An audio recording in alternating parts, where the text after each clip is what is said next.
You're listening to the Classic Gamers Guild podcast. This makes my nipples hard.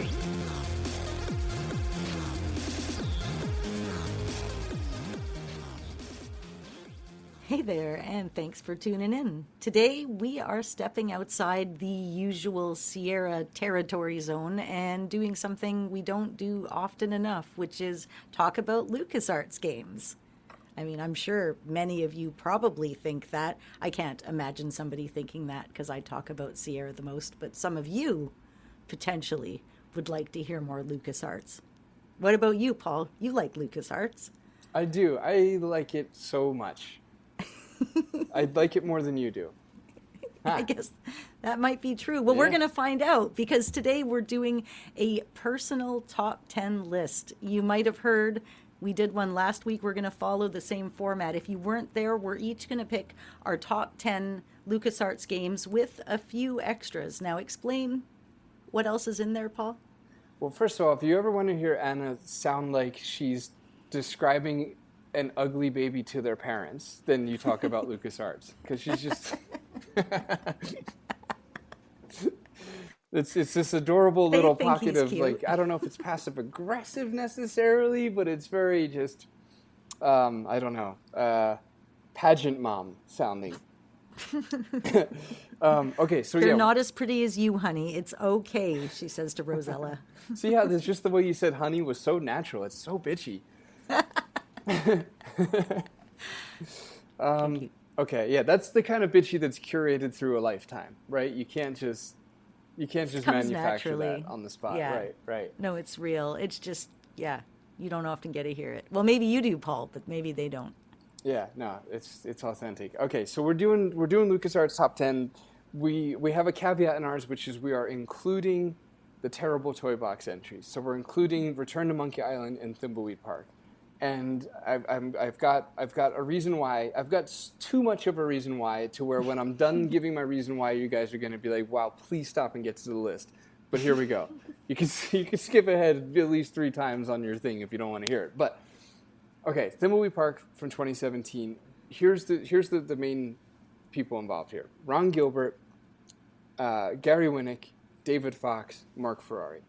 That's as LucasArts as it gets. I mean, you know, I don't think I need to our listeners need to even go more into it, but I will, just in case. Ron Gilbert, co-creator, creator of Maniac Mansion, worked on Zach McCracken, the first 2 Monkey Islands. Gary Winnick, as a refresh here, Maniac Mansion, Zach McCracken. These are like the titles they were mostly involved in, but they had their fingers in all the cake? Pie? Is that what you put your fingers in? Well, not that. You. Come on, you guys. Real mature, Anna. Come on. Man. I think it's cake. I know it's pie. It's fingers in the pie. I'm yes. pretty sure is the gangster term. That's. And then David Fox and bloody David Fox. Look, they all worked on all the things. Mark Ferrari is the infamous artist who probably is the reason we know what dithering is. Those are the guys that worked on Thimbleweed Park. So it's like an all-star lineup. It's like more Lucas than Lucas, because rarely would all 4 of these guys be involved in the same game. And then Monkey Island is similar. It's Ron Gilbert, Dave Grossman, and then what's really okay. Here's an interesting little side quest, fun fact sort of thing. So for Return to Monkey Island, they wanted to bring back the 3 guys behind iMuse. iMuse was the musical system that LucasArts pioneered in the 90s, which was innovative and very interesting, and it worked in such a way that when characters would enter and exit different scenes in different rooms, you would get different parts of the score playing. And iMuse was the conductor that allowed it so that the music would be playing at the correct spot in the correct key, but was also shifting at all times. So it was able to work dynamically, right? Because as a programmer, you never know when the player is going to choose to leave a scene, and iMuse was there to handle it and make it smooth no matter what. So it was quite brilliant, quite ahead of its time. And the 3 guys behind that are the 3 main composers from LucasArts, which was Michael Land from Monkey Island, Loom and the Dig, Peter McConnell from Monkey Island 2, Day of the Tentacle, Sam and Max, and Grim Fandango, and Clint Bahakian. Clint. I think Good he old. was on. Yeah, we've seen him online. Yeah, his first name is definitely pronounced Clint, and good old Clint B. You know what I'm saying? He was You're behind. talking to me. I'm terrible with names. He was Indiana Jones and the Fate of Atlantis, The Dig, and Outlaws.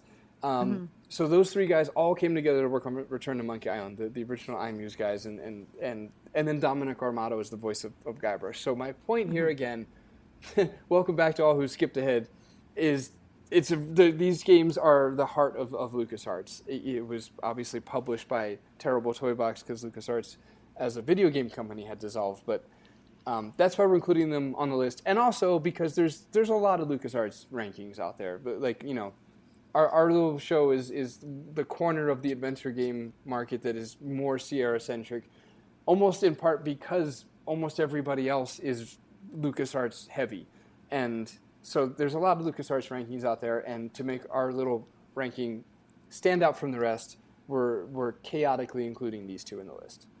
Right. So top 10, here we go. And so you're going to hear me say mine. Paul's going to say his. We're even potentially going to describe the game so you'll know what we're talking about, because I'm sure all of you have only played Sierra games. So you'll be like, what is this Monkey Island that you're talking about? It's okay. We'll let you know. It's a tourist spot in South Florida. It was popular in the 90s. I've been to Monkey Island. That's the truth. It's in the Keys, and I went there when I was a kid, and my dad was very excited to be there because it was named after the game. I love that. Yeah. Aw. Do you have any memories of being there? Absolutely not. No, there were definitely monkeys. There were for sure monkeys, though? At least? Yeah, probably. Huh. Yeah. No, I mean, it's canon. There were monkeys. There had to be monkeys. Yeah, for sure monkeys. So, okay, number 10 on my list is, I'm starting with Indiana Jones and the Last Crusade, but the graphic adventure, not the adventure. The graphic adventure. Yeah, not the adventureless adventure, the action adventure. But okay, so this is great because I played it for a podcast episode, and it essentially just retold the plot of the 1989 film, but added little bits and pieces, like for example, the opening boxing sequence that's in the game. It was in the film shooting script, but it was cut from the final movie. So you get this little alternative window into earlier drafts of The Last Crusade. So it was really satisfying to play. It had some maze action. It had some great Nazi fighting in it. There's a Grail diary if you happen to be lucky enough to have the big box. I don't, but it's legitimate. Like, this is movie history, prop, magic goodness with this game. Definitely had to make it on the list. But that's a very fun fact. I didn't know that the boxing scene was cut from the movie, so that's pretty cool. Because the game does follow the movie pretty much perfectly, and then when it comes to the one scene that's unfamiliar, it actually was supposed to have been in the movie, so it doesn't deviate there either. Very cool. Mm-hmm. Exactly. And yeah, it's been translated into lots of languages, and lots of people have played it. And I avoided it for years because I thought it was just an action game, because my dad had once brought home Indiana Jones and the Last Crusade, the action adventure. And I played it, and it was all like fighting and stuff. So I didn't even know for ages that there was an actual adventure game based on the movie. This is as you recall from our episode on it, it is the hardest game to research. Because you have to type so many words to fucking get... It's so true. Oh, my God. If you don't put the graphic adventure, you don't get this specific game. Mm-hmm. Mm-hmm. But no, good choice. We will, I don't know, back and forth's a little more difficult on this episode because with Sierra, there was, 40 games to choose from, and so our top 10s were varied. With LucasArts, there's, I believe, 14 adventure games, so it's like, most of this stuff will be on my list too, so we're going to be saving the things we have to say for if and when it's our turn. Okay, I'll just say my number 10. Obviously, it's Zach McCracken. I almost wanted to, just to be recalcitrant, just to be that annoying, when you go through like that emo goth phase where you say you like shit that nobody else says they like, just to be annoyingly different. Insincerely, annoyingly different. Mm-hmm. Anyway, fucking, what are we doing here? I'm saying my number 10. Yeah. So, my number 10 is Full Throttle. Nice. From I'm 1995. glad it made it on your list. I was worried it wouldn't, actually. It's such a short, fun romp. It is a bit of a romp, isn't it? Mm-hmm. What is a romp? Like an adventure where you get to go around and do things for a little bit. Like a dog would have a romp at the park. Woody. He might have one of those too. Nice, okay. Okay, so it's a romp, I guess. Yeah. There's something very uncomfortable about that word. Okay, anyway, it's starring Ben Throttle, I decided, because... Yeah, that will be his name now. Anne and I went into this at a different period of time. We tried to find his last name online. He doesn't seem to have a last name, but I, for some reason, am insistent that it's Throttle, like, canonically speaking. I'm sorry, I don't know. I have to interrupt. A romp is an activity or story that is lively, playful, and lighthearted. Lighthearted. That's the key. Right. It's got to be lighthearted. It's got to be. It's got to have some jauntiness to it. There you go. Something. What's her name? Betty with the stuff in the chocolates in her mouth. Mm-hmm. Who is that? Mm-hmm. Come on, knock on our door. No, wait. Is that? Oh, right? Yeah, from Three's Company. No, that's the wrong theme. I'm thinking now because I'm thinking of the Wayne's World interpretation of the scene. You know, with the conveyor belt of chocolates and she's shoving the chocolates. Who is that? Yeah, I don't remember. Dang. Okay, well, I'll have to ask. Y'all know? Thanks. Yeah, she would go on a romp, I guess. Yeah. Yes. A wicked good romp. Yeah. And anyway, that's the story of Full Throttle. It's it's a good romp. Okay, no, it's fun. Okay, so it's a biker game. I'm gonna make an effort here. I'm gonna tell you about the game in a way that makes you think, wow, how cool. I wish I was a part of that game. I wish I could play that. So it's a biker game where you play the leader of a biker gang. And you're basically like framed for murder and left for dead by the owner of a powerful corporation that's like not Harley Davidson. And they try to, you get in his way and they try to dispose of you being like this little man or whatever. You're disregarded and underestimated. Yeah. That's just starting to sound like something I'm interested in. Okay. And so you fight back. There's highway riding. I'm losing it. You ride on highways. You do cool stuff. Riding and punching. Right, riding and kicking. Punching. Exactly. Yes. Yeah. Anybody remember Road Rash? That was such a fun time. I love Road Rash. You ever play Outlaws by LucasArts? No. It's not on any of our lists, but I never played it either. Yeah, same with the Heaven and Afterlife. Oh, that might have made it somewhere on my list, but not my main list. Right, on your backup list, the B list. Yeah. But anyway, listen, you spend a lot of time in a junkyard, as far as I recall, and it's got a real badass girl in it who's tell you, adventure games were way ahead of the curve, man. Like the representation of females in these games were awesome back in the day.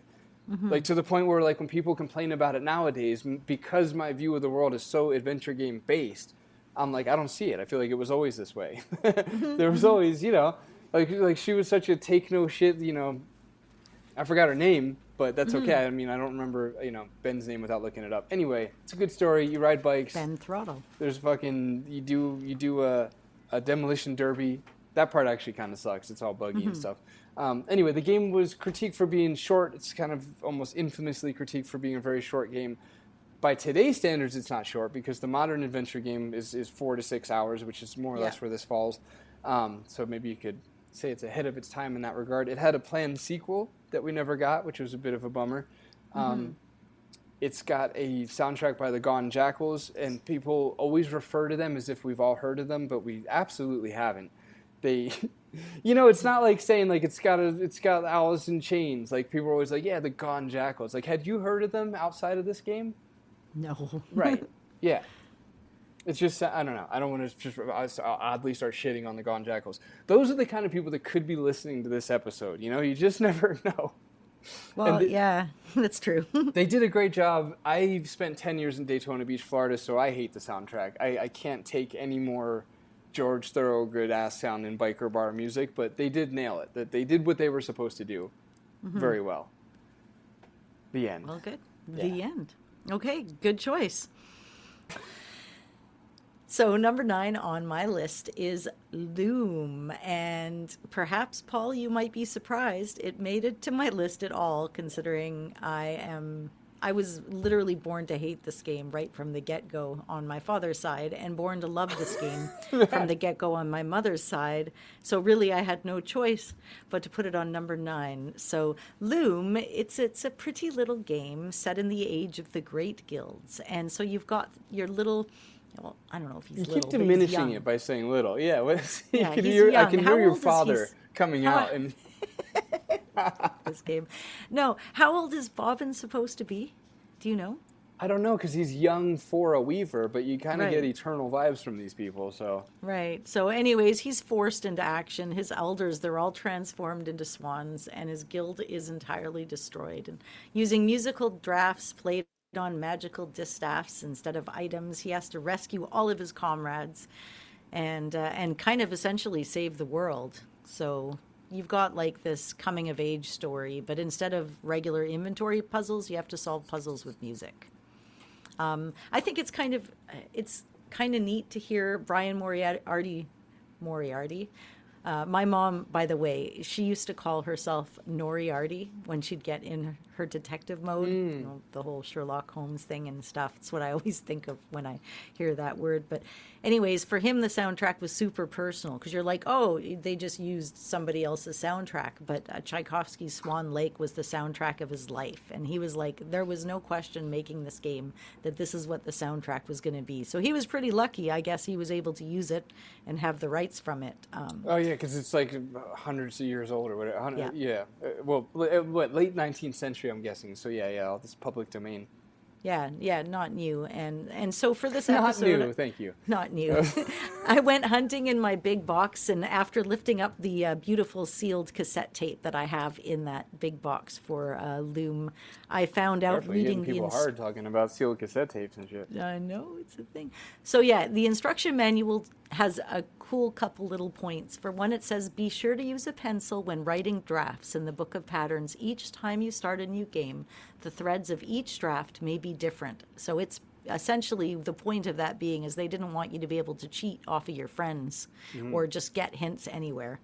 So they had that whole thing going. And then in expert mode, the distaff does not glow in response to musical threads except for the ones you spin yourself. And there is no musical staff to help you identify the threads you hear. You literally have to play the game by ear, which is funny. But if you, as the book says it, dare to experience Loom in expert mode, you get rewarded with a bonus animated scene at the end of the story that does not appear in any other mode. I really like that. It's really cool that the expert mode plays into.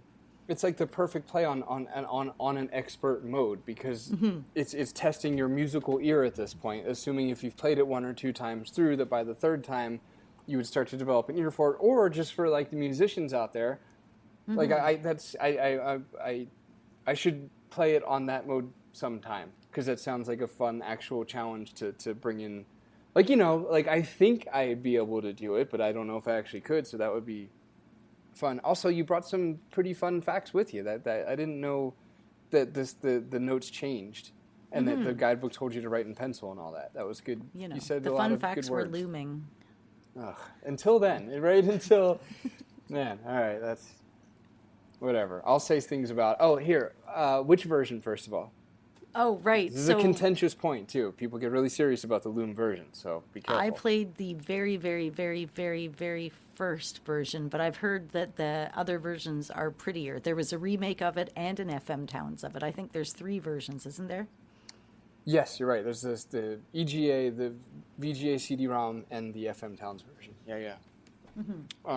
Brian Moriarty said that the EGA version is the only true version. Or something like that. He really vehemently against the remakes, and it's a really tough position because the EGA version is really beautiful and infamous in a sense because it made people look at Mark Ferrari's art and the dithering, and I should have looked up like a technical explanation for dithering, but dithering is the blending of two colors to create a gradual gradient. Like when you... It makes it look like there's more colors, especially when using super limited color palettes. When you have dithering, you can all of a sudden bring all the colors of the rainbow forwards in a way. Right, exactly right. It also adds texture. I don't know, a good way to think of dithering is like, for those that can picture it, the sunset in Monkey Island 1 EGA, and otherwise, just the idea is like, if you only have 16 colors to work with, which is what EGA was, then to go from, to step down from a bright blue to the dark blue, you would start to slowly blend in the opposite color in a very specific way that when you sit back from the screen, your eyes perceive it as a gradient as opposed to, polka dots or whatever it looks like if you inspect it. Right. And it's amazing how much was hidden in those CRT monitors, that the pixels themselves were almost invisible at the time we played the games because it was such a new technology and it looked so modern and fancy. It was almost hard to pick it out unless you were artistically sort of minded and you start to realize, oh, everything's kind of made up of squares. Like, I didn't really get it until later. Yeah, well, you bring up a great point with the CRTs because it's the scan lines that ran through CRTs really blended the colors as well, like really helped nudge things, into the direction that they were going. A lot of console games were designed with that in mind, like the little original Princess Peach sprites and things like that. From what I gather, this is not my wheelhouse, but from what I've heard third hand, is that they were purposely designed to look, with scan lines in mind. Anyway, I was making a point saying that it's a tough call to decide what the best loom is because the EGA one is as iconic as it gets for art in an adventure game, but then the FM Towns version and even the VGA to a degree are really beautiful too. Like, they look really good. The sunset, and it's a really pretty game, I guess, in general. So it's hard to pick. Anyway, which one did you play? I played the original. I haven't played any of the pretty versions because one of my friends was just like, you have to play the original, not the other ones. So I listened. Okay, well, you've confused me out of remembering what I asked you. Oh, you asked me originally which one I played, and I said it was the EGA one, the first one. Right. And then you described all of them, and now I think you're following up on what I said. Yeah, I think I confused myself out of whatever. We're still on the same number. Yeah. And it's 9, and I picked Maniac Mansion. Nice. That is not on my list anywhere. Why the hell did you pick that? No, I'm just kidding. Fair enough. It was hard. I didn't finish it. Let's tell people what it's about so they can understand what's so tricky about it. Okay, and to your point, this was way harder than the Sierra list, wasn't it? Did you? This was really hard, but it didn't make me cry. And nobody walked in and said, "Are you okay?" Right. I still don't believe that you cried last time, but we'll talk about that later. I had tears in my eyes. I really asked Jacob. Totally. I swear to you. Man, I'm just on the fence whether I just jump in and join you and help sell this or keep fighting it. But okay, Maniac Mansion, it's like a B horror movie intentionally. Like, they were making fun of the campiness of the era. This game came out in 87 was the original version, maybe 86 for the C64 version. To do my little nerdy thing, this was also one of the only adventure games for Commodore 64, besides Labyrinth, which was also LucasArts, which is absolutely not on my list. Because Labyrinth wasn't even ever really ported over to DOS or anything, so it was like, it's kind of hard to play to begin with. But anyway, this is one of the few... Oh, right, thank you. Yes, there's the weird Nintendo port to this, too. Yeah. Because if you have that and you have King's Quest V, you've got a pretty decent collection of PC games on Nintendo already. Right, and then throw in, King's Quest 1 on Sega, and I think you've got all the console ones. Oh, and Willy Beamish. Ah, Sega CD. Look at us. Yep. Man, so nerdy. Very cool. Oh, and Monkey Island on the PlayStation 2. Right. Wow. Very, very good. Yeah. Very good. Might have been PlayStation 3. I don't know. That might have been. I still feel good about myself. PlayStation 2... But the PlayStation 3 that we have is backwards compatible, maybe? I don't know. We'll figure it out. Right, we can force that to work, for sure. Anyway... campy B-movie thing, so it's a bunch of teenagers, and they have to break into PlayStation 2, sorry, I have the strategy guide. Carry on. They have to break into a creepy mansion on a hill sort of thing, because their friend was kidnapped. And inside, they find all kinds of whack shit, like... It's so whack. There's mad scientists, there's crazy experiments. And not like probably. mad scientists, like super cool. I mean, like literally mad scientists, because this was the olden days.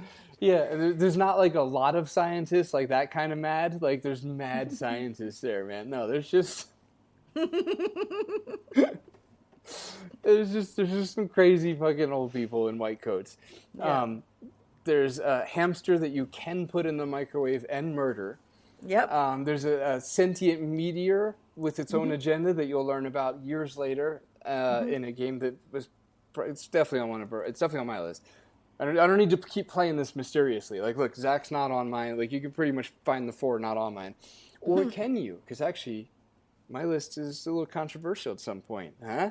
That's the old stay tuned in pitch or lore. You won't believe what you see on Paul's list coming up. Yeah, stick around to the end for the whatever algorithm that we don't have like YouTube does. So it actually doesn't matter if you do or not, but you should, because it'll be maybe fun.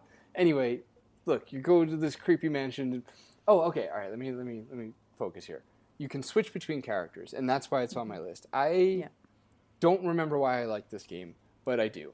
And I'm sure a lot of you can relate where there's things out there that you haven't touched in like 10 years, but your brain is like, you loved that. You deeply loved it when you experienced it, so just defend like it if it ever comes or up. Something. Right. You did love it at the time. Right, but this time we want you to defend the love for it as opposed to... So... But it's like that for me. I don't really remember the experience. I just know that I had like a shockingly good time. I walked away from it thinking, wow, the Maniac Mansion is underrated, at least when it comes to when LucasArts games were brought up. That it was super fun. You could switch between characters. The perspective, where the horizon sits in the artwork perspective, is similar to Phantom Fellows, where you rarely see the top of things. So very true 2D. So it gets bonus points for that, and for some reason, and it's just fun. It's fun. The first version is rough to look at, but the 1989 enhanced version is much better looking. Probably my favorite. But then there's also an early 2000s version made in AGS called the deluxe version, which beat for beat copies the FM Towns look. Right. And I think that's the one you get if you get it online. You get a Redux version. You don't get the original. Yeah, you can go to AGS and get the deluxe version. Exactly. Yeah. It is very good looking. So yeah, there's that. Cool. Number 8. What you got? Well, first off, I'm going to apologize for my placement and my choice at this number. And if you decide not to podcast with me anymore, I totally understand. Why are you? But my number 8 is Thimbleweed Park. Oh. Thought that would hurt a little. I'm sorry. Wow. But I just, and for me, I guess I'm realizing that nostalgia plays a big part because, you're actually probably not going to like the placements of a few things I have in my list. But anyways, so in this game that Paul so graciously told us about the makings of a little bit at the beginning, two, I guess you could say they're pretty washed up federal agents, think Scully and Mulder, but like things didn't go so well after the TV episode ended maybe. And so they end up in this super weird town with pigeons and things in the sky and the signals being strong. It's called Thimbleweed Park, and they're there to investigate a murder, but like nobody cares. But the cool thing is you get a bunch of playable, like not that nobody cares about the game, but nobody cares in the town, right? You're just like, does nobody care? Loud and clear. Yeah, okay, good. I was just worried you think I was putting another hit on it. But anyway, so something's way off, and you've got like a classic point-and-click murder mystery story, but then it turns into a completely different kind of story. There's memory and unfinished business, and kind of, you're like, is the town itself guilty of what's going on? Like, I don't know. It was kind of really good at giving you the what's happening here kind of a vibe, and I thought it layered it really well. But yeah, anyways, Ron and Gary, they really wanted to make a game that felt like it was released in 1990. I thought they did a fantastic job. Back in the day, they even Kickstartered it, which it was pretty early in the Kickstarter game, being 2014, but they fundraised over $600,000 for it. And ever since then, They've updated it. They've done really well with it. And anyways, they didn't use Scum. You figure they would use Scum to make this game, but instead Ron Gilbert, he wrote an engine entirely by himself and paired it with Squirrel, which at the time that the game was released, it was a pretty new coding language. And that's how you ended up with the really cool look and type of interactivity that we got with Thimbleweed Park. Yeah. No, I appreciate your loveless review of Thimbleweed Park. That was fantastic. You brought facts instead of emotion, which was smart. Well played. Distract them with all the facts that you got. That way you don't have to talk about what a horrible experience it was. I get it. No, I'm sorry. I liked it. I liked all of it. No spoilers. I liked it all. I actually thought it was a great game. If any game in a top 10 is obviously better than games that are not in a top 10. So that should be quoted and put on a mug. That was profound. And a T-shirt. Man. Ron is a We should savant. have "Don't Do a Murder" T-shirts on our website. Oh yeah. How do we not have that? I'm not sure. I would like a "Don't Do a I Murder" would wear mug. one. I Yeah. would totally. I would as drink. a civic Who doesn't need that? responsibility. Yeah. Sorry for the edit there. Anna started to tell a joke that halfway through she's like, "Oh shit, I can't tell this joke." So, so that's that. It was great, just so you guys know. But anyway, okay. Number next.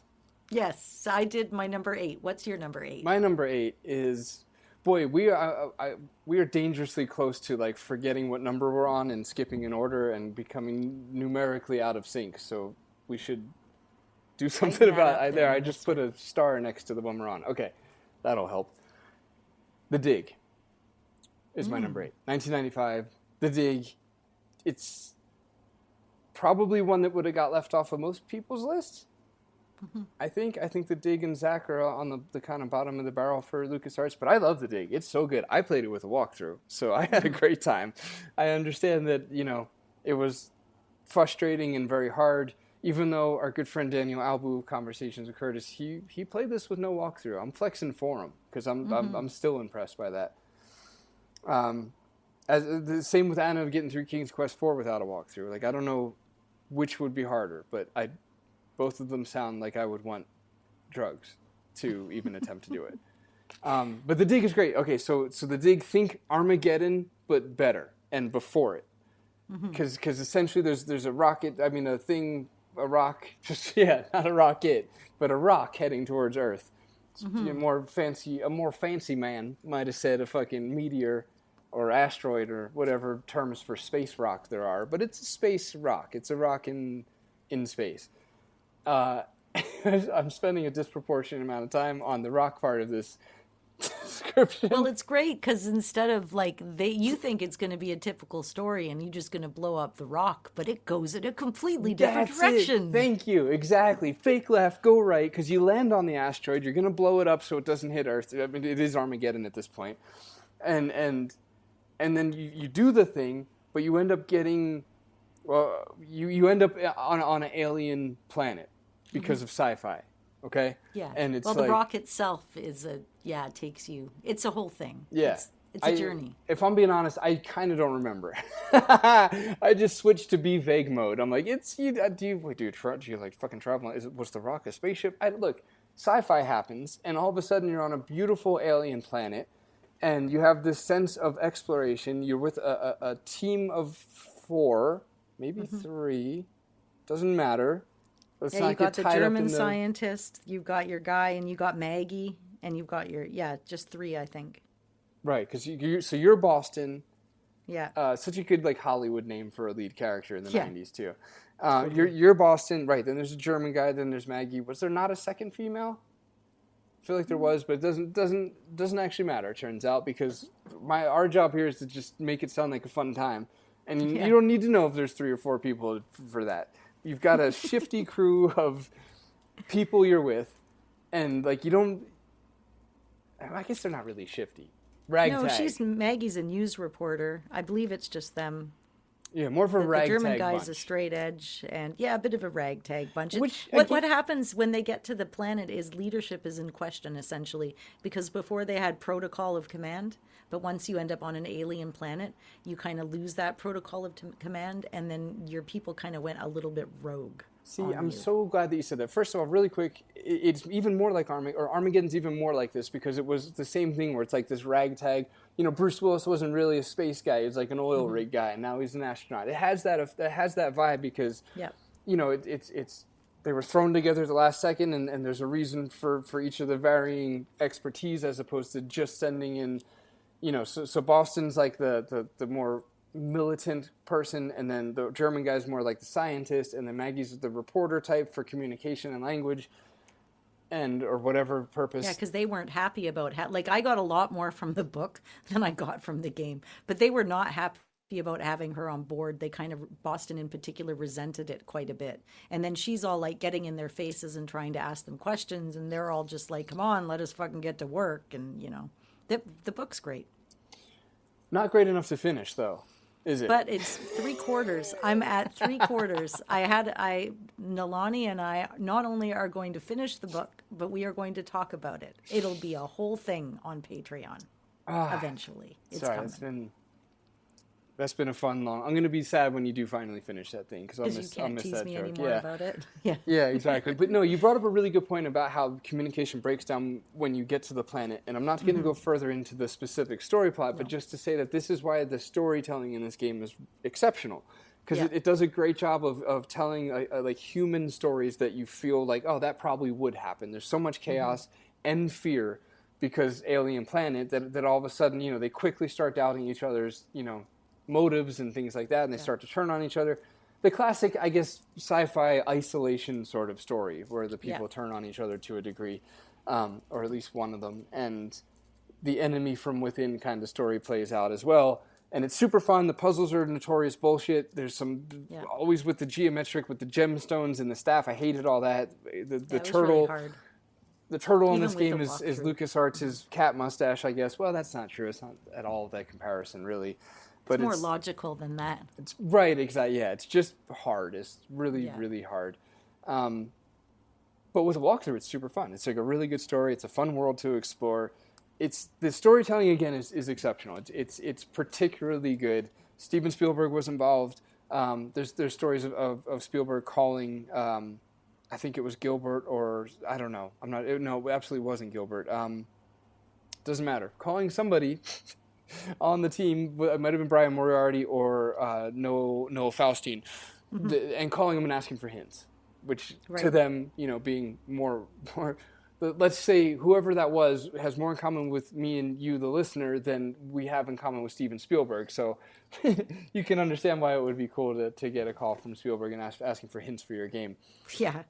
And then Dean Allen Foster wrote the book for it that Anna is sauntering through, and so relentless with them. Sorry. It's a good saunter. Dean Allen Foster wrote a ton of Star Wars books that people really like. If you Star Wars, and apparently the Dig book isn't one of his best works, but whatever. And that's all I have to say. Number 7. Right, number 7. So I'm just finding out something about my number 7 choice that I did not know thoroughly quite yet. That when I was talking to you about Monkey Island being on PlayStation, I was talking about Escape from Monkey Island. But it turns out my number 7 choice, which is The Secret of Monkey Island, is also on Sega CD.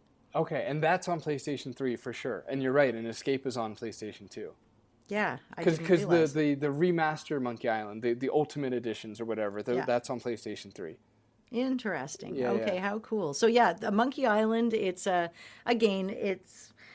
you're like this Guybrush Threepwood, and you're a mighty pirate, and you've decided to sort of prove yourself to the world, and so you're going to earn your status, and you do it through, instead of typical sword fighting, it's literally insult sword fighting. So you kind of have to, through trial and error, learn all of the insults and comebacks, and then repeat them in various ways. So it's like, it's all puzzle, but not with extra reflex. So anyways, good game. I enjoyed playing it. I played it when I was a kid. It was on the LucasArts Archive Volume 3, and so that one it didn't have the EGA version. It had the VGA version. It was the VGA floppy version, I think. that came with that. So it was a little bit different. I did go back and play the EGA version later on, but anyways, whole playable areas for this game were built and then cut, but super duper late in the game, and they left absolutely everything in the code. They literally just commented stuff out. So there, for example, there's an area called the Trail, and it's the entrance into the cannibal village, and they made it super dramatic. So like if you go, there's websites dedicated to it. They've pulled the code. I'll try to put one up there in the links after the show. And it's really neat, the stuff that's in there, just sprites and in positions that you would never see and characters you never got to see. And anyways, it's kind of neat. Iconic jokes replaced the complex puzzles, not the other way around. So some of the game's comedic moments only exist because super elaborate puzzles were cut for time. So humor wasn't even the original time. Like there was the puzzle in the governor's mansion. It was partially built. And It was going to be this like multi-room ant and jam puzzle. And anyways, they replaced it where Guybrush just solves everything behind the scenes, you know, where he goes in behind all of these places and like do-do-do, do-do-do-do, do-do-do-do, do-do-do-do, right? That was the sound he makes while he's doing it too. Yeah. Yeah, exactly. But it was all storage links. It was like a flow thing. It wasn't meant to be a shortcut. So, because I was relieved when that happened, because I'm like, oh God, what am I going to have to do now? Well, thank God I was not solving a multi-room ant and jam puzzle at the time. I fucking love that, because I was thinking the same thing as you're saying. I was like, you know, I'm so glad they replaced a puzzle with a joke. And I feel like everyone listening right now is like, you could replace all the puzzles with jokes, because adventure gamers all say the same thing. I'm not good at solving puzzles. And it's like, considering our genre is built around these types of puzzles, like all of us are super keen to just skip them. Because they make you think. But anyway, skipping puzzles for jokes, I approve that shit. Yeah. So, yes, now I am looking for your number 7. Okay, and which version did you play that? I missed that. You said VGA? So the original time it was the VGA, and then later on I played the EGA, but I have not played the special edition at all. Okay. What do you like better, art-wise? I really liked the original EGA. I thought it was quite pretty, although I did some messing around in the Amiga version. And it was never released. There was a demo for it. Okay. And it was interesting. Everybody looked a little bit darker. The wood looked a little bit woodier. It was kind of cool. Cool. I don't think you'd have to check, but I don't think it ever got fully released. Right. Yeah, I don't know. I don't know. Can't picture the FM towns. Okay, so we're at number 7, I think. Right? Yep, you're on your number 7. I'm on my number 7. Yes, and my number 7 is Loom.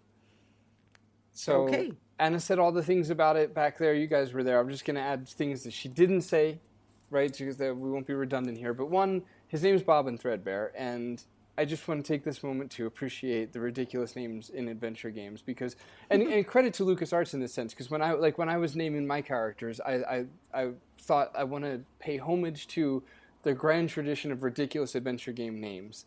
So. The first ones that come to mind was Bobbin Threadbare, so this Star of Loom, and Guybrush Threepwood. And you know, that's what led me to do Engelbert Picklebender.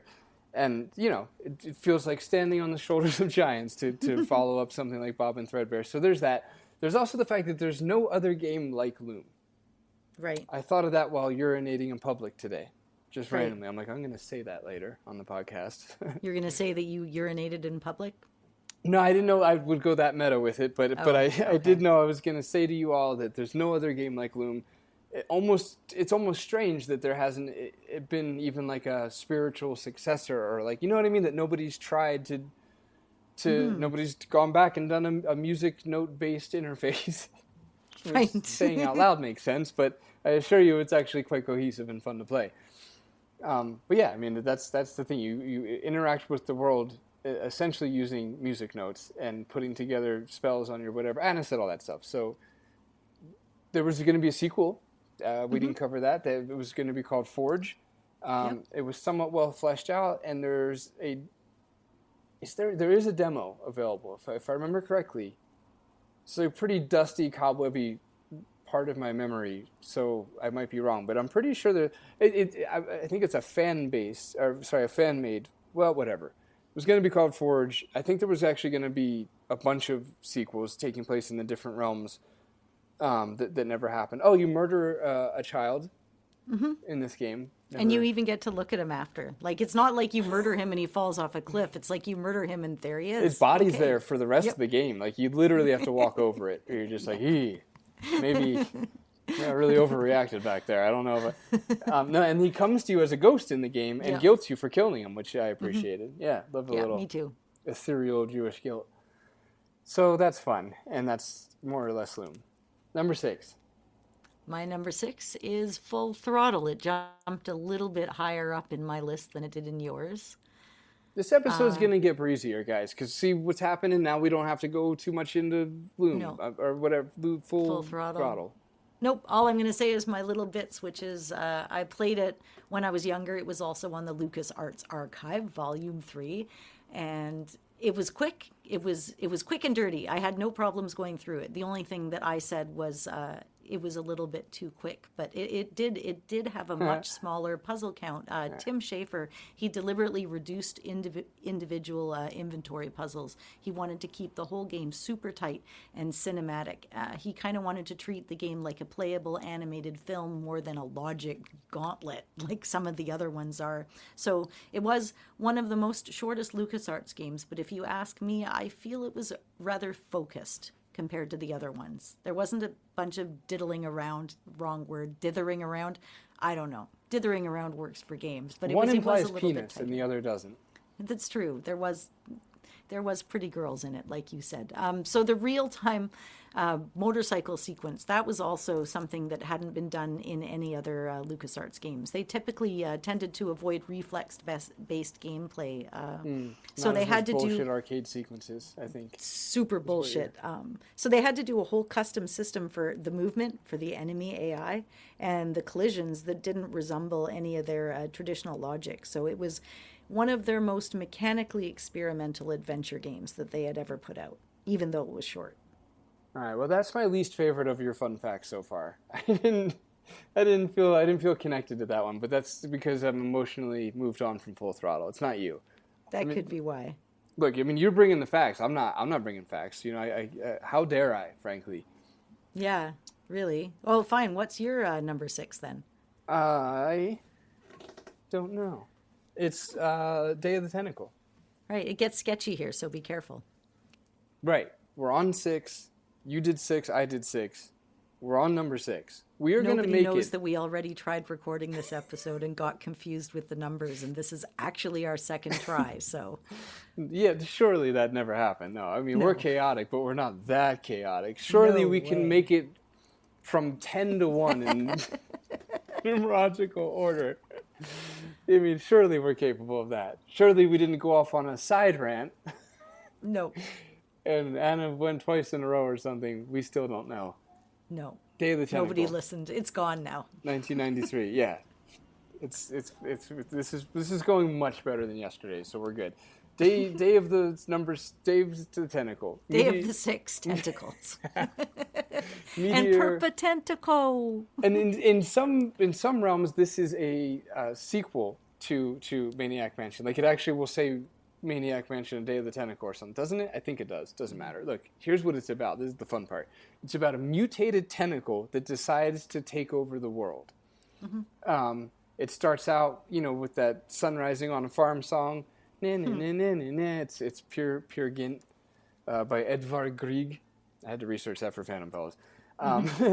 It starts out with that, and then through the sludge arises purple tentacle with a cowering, scared green tentacle in the background, as to bow to the tyrannical nature of the purple one as he vows to take over the world, and that forces three of you to work together. You got your Hoagie, you got your Bernard, and you got your Sandy. Man, yes, that's from my actual memory. And well done. Thank you. I played this game like 15 times because Strummer was obsessed with it when he was younger. We had the remastered version like on Mac or whatever, so it made it super easy to play. And you could press a key and switch between the pixel art and the remaster, which was fun. Anyway, you play as these 3 characters, and the hook of this game, which is super cool, is that you get to... Man, I should have put it higher up on my list, honestly. I'm talking myself into it here. But you start out at the hotel in let's say, modern day, or 93 anyway, and one of you ends up going back in time to the colonial era, like U.S. forefathers, late 18th century kind of stuff. One of you stays in present time, and the other one goes off into the future by 100 or whatever years. 1 house, 3 centuries. Exactly. Thank you. Yeah, giving that the Shazam. That was out there. of my notes. And that's fun puzzle-wise, because then you can do stuff like go into the past and bury something in some difficult, weird place in the house, and then switch over to your character who's in present day, and you go to the spot and you dig up the whatever, and it's there, but it's like aged, and it's such a cool way to handle switching characters and skipping through time. It's a great premise. It's a fun game. It's funny, not in like a laugh out loud way, but in a smile throughout it sort of way, and that's that. All right. Well, we're halfway through, folks. If you're still here, well, you might as well stick around for a little bit longer. Yeah, let's do this. We're I'm holding the same soda in 2. I'm literally double fisting it right now. I'm not sure how I ended up with 2 of these, but that's how excited you are about that's this. The visual. Woo! Yeah. Party, LucasArts. All right, so the 5th one I really had to dig for, huh? Hate it.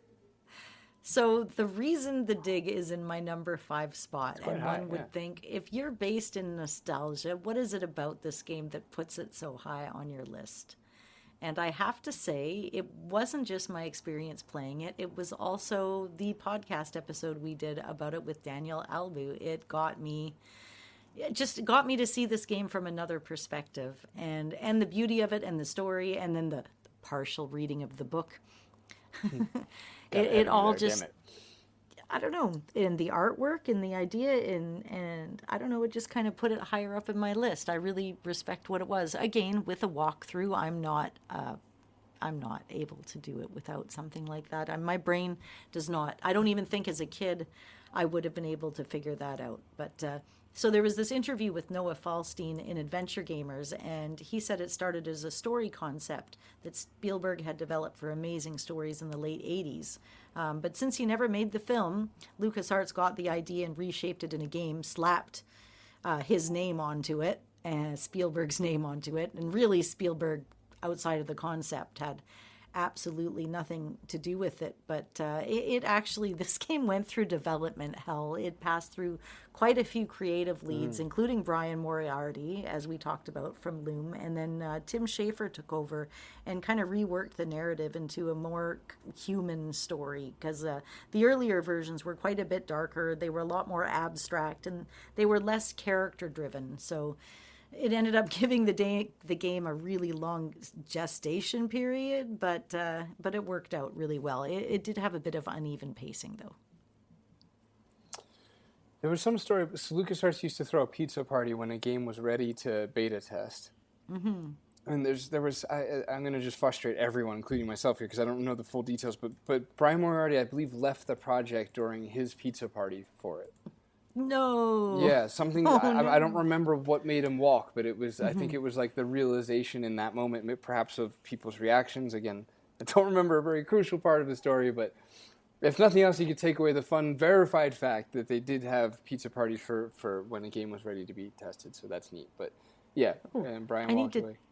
Short break. My mom told me a story that the guy that did the voice for Bugs Bunny in that, Mel Blanc, when way back in the day, like in the 50s, he ended up getting into a car accident at Dead Man's Curve. It's the same Dead Man's Curve that was written about in some Beach Boys songs and a couple other ones. Yeah, I hear bad things about that curve. Yeah, it's a bad. Apparently, they actually, long story short, he ended up suing them, and the curb got changed. But anyways, he's in a coma. He's in the hospital, and he wouldn't come out of it. It had been 2 weeks, and his family was starting to give up hope. This is not a joke. This is a real story. Okay. Go ahead and Google it. I hope there's carrots involved, but go ahead. There kind of is. So this doctor, this really smart doctor, is trying to get him out of it, and he goes up to him and he says, I know this guy's out, but I bet you he might have other parts of his brain still accessible. So he comes up and says, hey, Bugs Bunny, how you doing up there, in there? And then he got this really quiet voice, and he's like, oh, hey, not so good. I'm not doing so good, Doc. And like his Bugs Bunny voice, which I can't do. And then he's like, oh, and then he's like, hey, Tweety Bird, you in there? How's it going? How you doing? And then he goes, oh, I thought putty tat. And anyways, 3 days later, he was fully recovered and went home and carried on with his career, which was already well in by that point. And as I said, continued to sue the city and got some changes made for that curb there. Kind of a neat story. Right. Yeah. Okay, there's a lot to unpack with that little story, but I guess the main takeaway is that he couldn't pass up the opportunity when face to face with a doctor than to say, what's up, Doc? Yes. The doctor's like, come on, dude. I mean, you really going to let this slip? Yeah, you've got to kind of... You're going to wake up and say the thing. Like, do the right thing here. Wake up and say the thing. Yeah. Pretty impressive. And then he got Dead Man's Curve renamed to Not Mortally Injured Turn or something. That's right. Yeah. That's right. Still alive over there, turn. Yeah. Leads to, crescent of not death. Right. Now, as much as I could riff on this curb thing for a while, let's get back to your number 5. Short interlude is over. My number 5 is Sam and Max Hit the Road from 1993. So good. Sam is the dog, Max is the rabbit. That's actually just my note for me that I wasn't supposed to read out loud because I struggled to remember which is which. They're like this, okay, if you don't know Sam and Max, you would describe them what? As it's a buddy cop situation, kind of PI sort of vibes. The dog is the straight guy. Max is the hyper violent partner. Right. He's the opposite, but it's I think why they work so well is because they turn Max up to like 11. Like usually the funny guy is like Chris Farley, where it's like he's bananas. That guy's so bonkers. But Max is actually quite aggressive and a bit violent and just that little bit extra crazy that makes it gives you a bit of shock value sometimes. You're like, wow, this isn't just they're wild. They're fun. It's like aggressively absurd.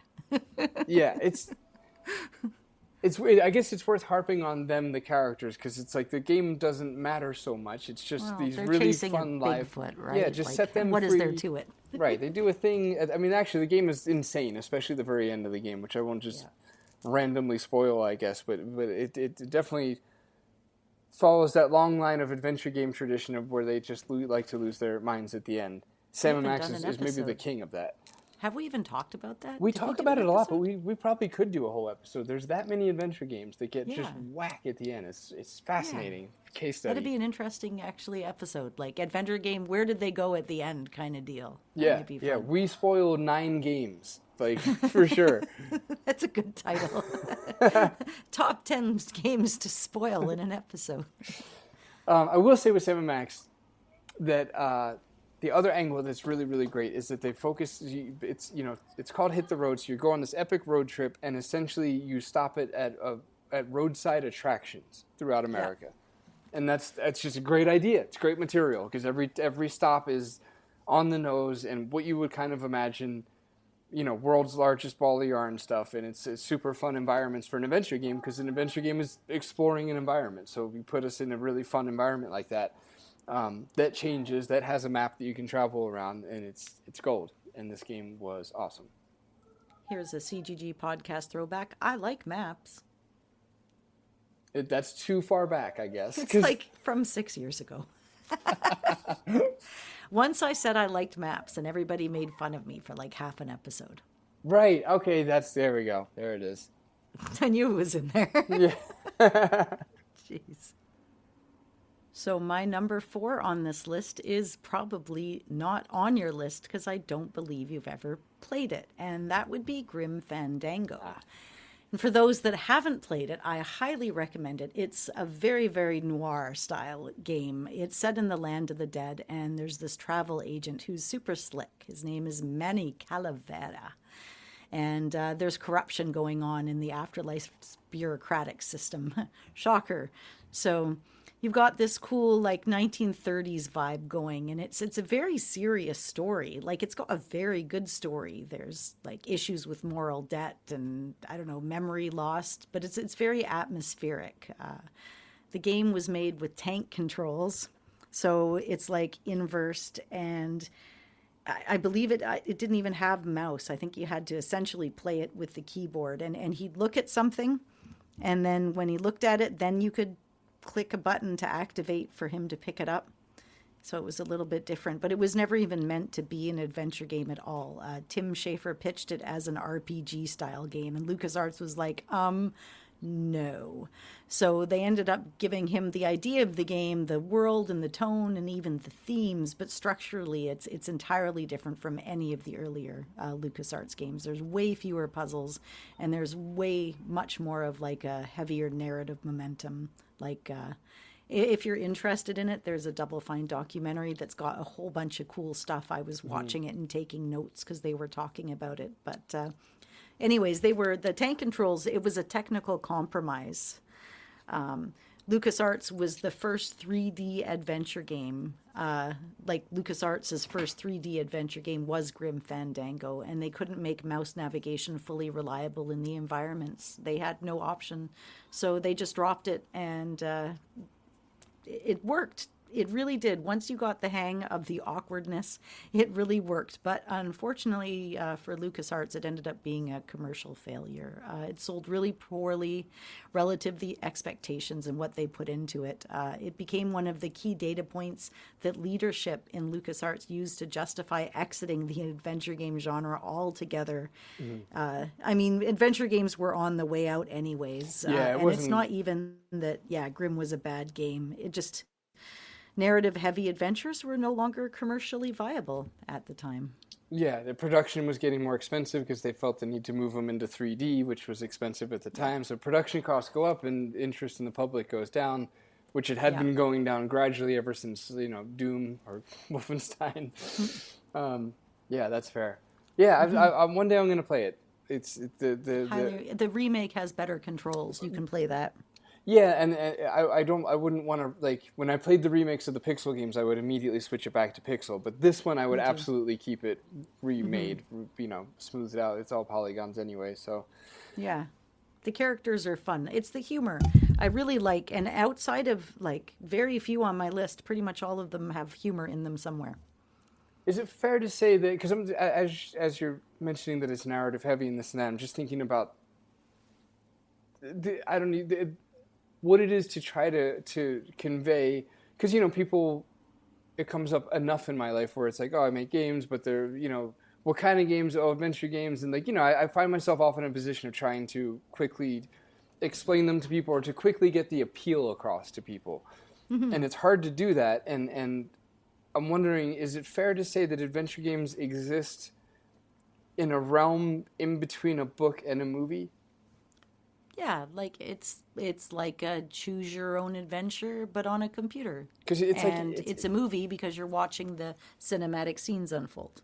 And they're very narrative heavy. Like it's a story is being told. Like each one of these LucasArts games, if you step back, it sounds like you could just as easily say we were describing 10 different movies. Like here's the plot, here's the thing, here's the characters. Like it's all story based.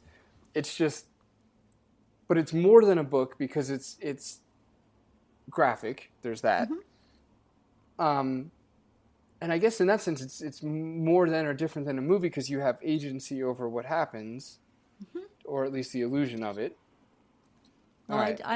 Somebody I've been talking to, his name is Dylan, in the Classic Gamers Guild. He mentioned Life is Strange as being an interesting experience. So I looked it up, and it's like, oh, it's a narrative game. And I'm like, well, is there even any gameplay? Am I just clicking and picking through? And the first chapter was free. It's Square Enix, right? So I'm like intrigued. So I throw it on and I start playing it. And yeah, it's a narrative game, and your choices influence the future. It's very much like a linear adventure game where it guides you to different scenarios and you can act within them, but you can't freely explore. So it's interesting, like, I wouldn't call it an adventure game, but I would call it within the neighborhood of the idea of adventure games. Right. Okay. Because you have more choice. In Grim Fandango, I can go to any of the locations. I can choose what I want to do and how I want to do it.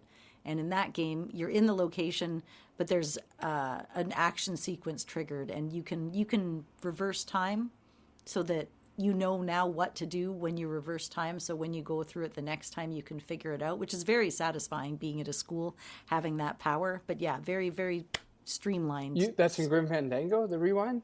No, that's in Life is Strange. Oh, right. Okay. Right. Mm-hmm.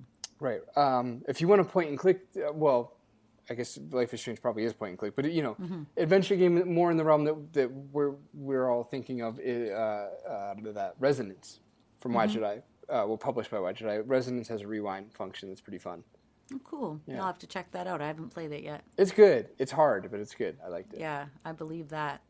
So that was my number 4. Your number 4? My number 4 is Indiana Jones and the Last Crusade. Are you sure? The graphic adventure from 1989. Yes, I'm so sure, Sean. I've picked this one over my. I have to stay with S's to pull that out. Would you like a sip of my soda? That was very good. Am I hitting it? Okay, nice. That was really good. No, I like that. That was authentic. I felt like I was watching the movie right there. Thank you, Sean. So I don't need to really say anything about this because it's the movie. It's you guys. You play the movie. You get to do that thing that we all wanted to do as kids. Not even limited to kids. I think I still want to do it. Where you fall in love with a movie or a world, and you're like, man, I wish I could like explore that world and walk around it and see what was in the drawer in that world's kitchen. I guess I don't know how I fell so spectacularly flat making that sound interesting, but because it's not, if I was in Blade Runner, the first thing I would do would not be open the kitchen drawer necessarily. It'd probably be something exciting or sounding. More exciting. Try to see if you could pet one of the fake animals. Right. See, that plays into the world and makes it sound alluring. But I'm going to be here like inspecting their kitchen, seeing where they keep shit, because how do people live? I don't know. In my kitchen drawer, there's my son's underwear and socks. Go ahead. No, I'm always curious. When I was a kid, I used to babysit, and I was a bit of a snooper. So yeah. I'd be like, what is in your kitchen drawers? What is in your cabinets? What is in your desk drawers? Dude, it was fun. It's the best part of Halloween, is like when they're giving your kid candy and just peep behind their door a little bit. Like, how do you guys live? What are you doing in there? Mm-hmm. And if I see something off or messy, just immediate judgment. Mm-hmm. Like, unbelievable. Did you guys know that the Smiths over there live like... All right, anyway, I don't know where that's going. But Indiana Jones Last Crusade is the opportunity to play a beloved movie. If you love the movie, then you get to be in the world, and it's awesome. There's 2 bullshit parts of the game where you have to, with the Zeppelin and the castle, if you've played it, you know. But besides that, essentially, you get to just, like, literally, beat for beat, walk through the script of the movie and play it. And maybe at this point I'm actually making it like counterproductively, making it sound not fun. But if you love the movie, then it's a fun thing to do, mm-hmm. And you should do it. And the EGA version is my favorite. Right. It's a tough call because but if you look at like the library scene, then it's a tough call because this one has an FM Towns port, I believe, and those were, always good looking. Why were the FM Towns better looking games, Anna? Well, it's funny that I ask, because first of all, FM Towns is a type of computer, right? It's made by Fujitsu. I just want to do a quick little nerd corner and get, you can pretend I'm saying it if it helps. Yeah. And so because it keeps coming up FM Towns and it looks better, and it's just like what do you mean FM Towns, right? If you don't know, then it's like a frustrating thing for me to have said 6 times so far this episode, and then to just be like, what do you mean though? Like, who's town and who's FM and whatever. So FM Towns was just the name of the platform, or maybe I guess you could say of the computer that was made by Fujitsu, not American, not available here either. But essentially, their games had superior graphics, and a lot of times with LucasArts, when the games had an FM Towns version, they get referred to as like the definitive take because they're really beautiful looking. And so then the question begs, like, why are they so good looking? And I had to kind of dive a little deeper on this myself, because I'm like, well, at the end of the day, like, it was still 256 colors. They're still limited to the same palette. it's still in, I don't know if you could say it's still VGA, but VGA is 256. So in that sense, it's still the same limited palette. But basically the FM Towns, first of all, it had CD-ROM like way before we all did. It was designed around CD-ROM, like before CD-ROM was like feasible to put in home computers when it was too expensive. And then the other issue with DOS VGA is like the designers would have to keep in mind that everybody had varying degrees of quality in their graphics cards. And then there's also just the inherent issue of like DOS being a business machine and a business OS that was, bent into being something that could play games and display graphics. But it wasn't built for that, right? Whereas FM Towns, like the whole point was to produce the best graphics that you could have. And so it led to, I guess you could say, higher practical resolutions for the artwork and better gradients, better shading. So there you go. It was a high performance machine that you could throw the best at. And when you were porting to it, you knew that you had less limitations. So you didn't have to hold back on complex gradients of color, let's say. I regret all that. Let's move on. Number 3. Well, my number 3 is now here's the thing.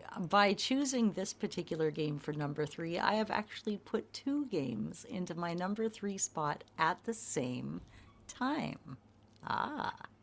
So my choice is Day of the Tentacle. And why did I say that? Well, because within every version of Day of the Tentacle, including the early one, Maniac Mansion is fully playable. Now, why is that? Because of leftover engine capacity. That is how compact it all went.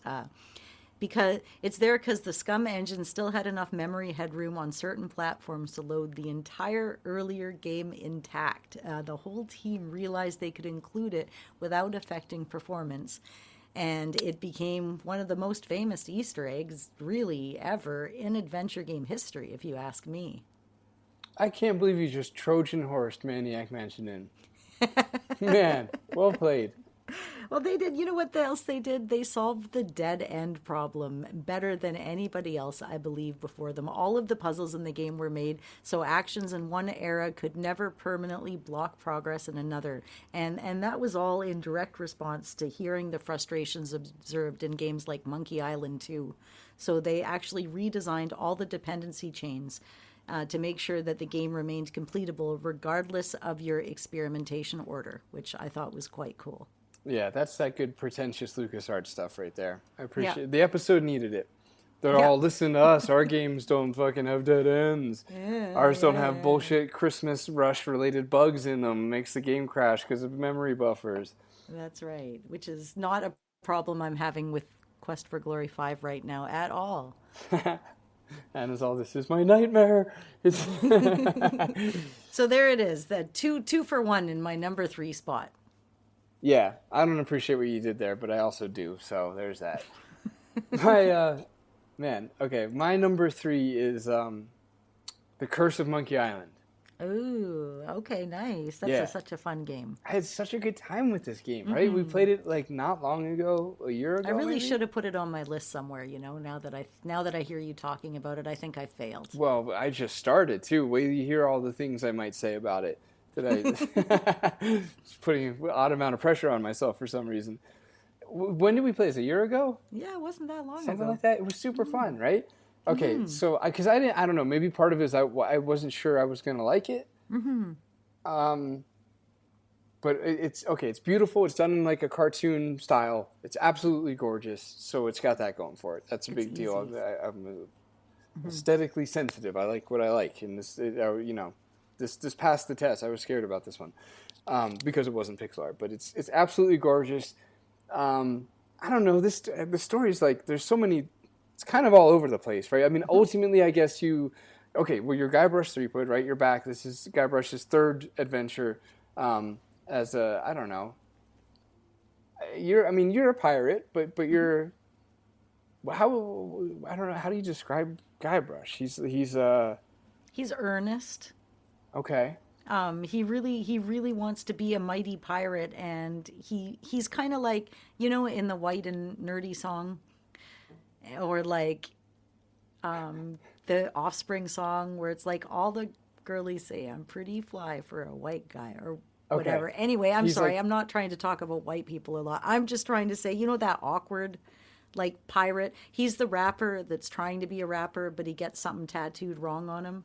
He's vanilla, he's like a right? He's pirate. super vanilla. Yeah. Yeah, like that. Like he probably blushes when you talk about anything sexual. Yeah, most likely. He's a lot more innocent than he portrays himself to be, but also you can tell. Well, okay, I agree with you when it comes to Guybrush 1 and Guybrush 3 here in Curse, but Guybrush 2 is a dick.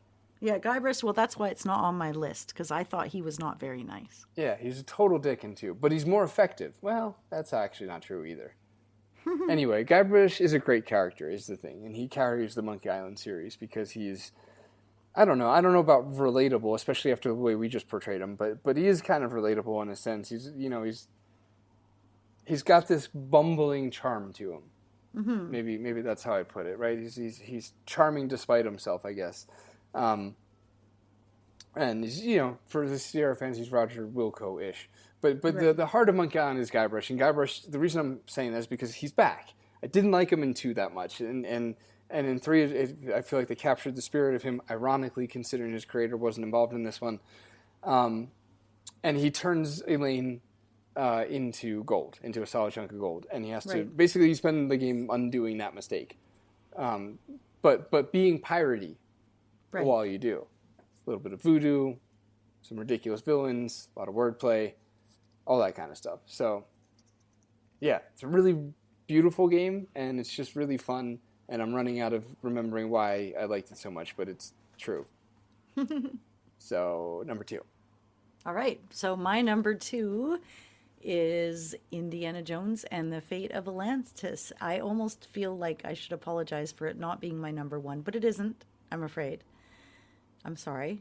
But The Fate of Atlantis is an original story. It's set, if you think about like the movies, it's kind of set after Raiders and before the Last Crusade, I guess you could say. Anyways, there's Indy and his rival turned partner, Sophia Hapgood, and they are racing to stop the misuse of Atlantean power. So obviously in the name, Fate of Atlantis. So instead of just like retelling the film like the other one does, this one actually gets into its own league. It's got archaeology and mythology and maybe a little bit of pulp science fiction. It's pretty ambitious game. I thought it was really heady. I got into it. They wanted a brand new indie story that could stand alongside the films. It didn't want it to be under them. They really wanted it to be on the level. So in an interview with Hal Barwood, he was saying that the team treated it like it was the lost movie, and it really shows in the game. It had its own mythos, its own tone, its own narrative arc. It wasn't really action heavy in that way. It was really a thoughtful story. But midway through the development, the team realized the game was becoming way too linear and way too dense, so they came up with a solution. They split the middle act into 3 entirely different puzzle paths. So that's when they created Wits, Fists, and Team, but all of them led you to the same finale. And it was an attempt to see whether adventure games could support players' style without branching the entire story. So it does remain a pretty bold structural experiment. So kind of neat. How did that's a fun little soundbite. How